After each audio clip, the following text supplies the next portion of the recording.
guys, I'm gonna make up but ASMR first. Always because I have info kahit ako ay bata pa. Guys, please don't judge me. I'm from Philippines, so if I speak Tagalog, I'm sorry talaga.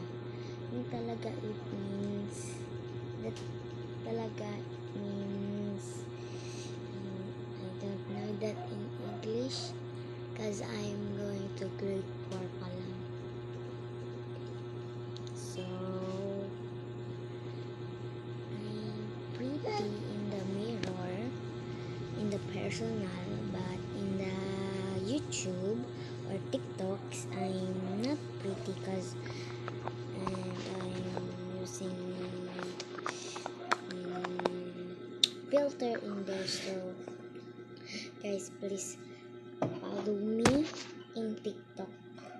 My name is Ako Lang Tobe. So if you're from Philippines, you know that. And if you see Ako Lang Tobe, so yun. So guys, maglalagay mo nito lipstick.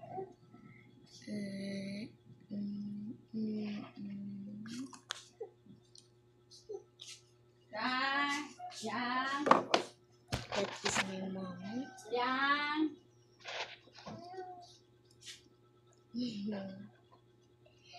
Sabi niya ma,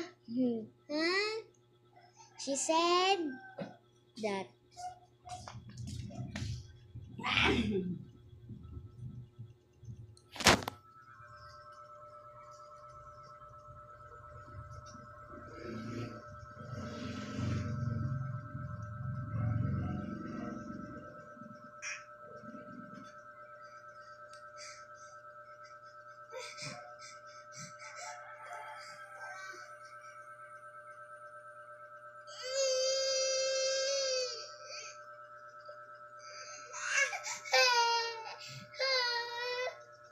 Done.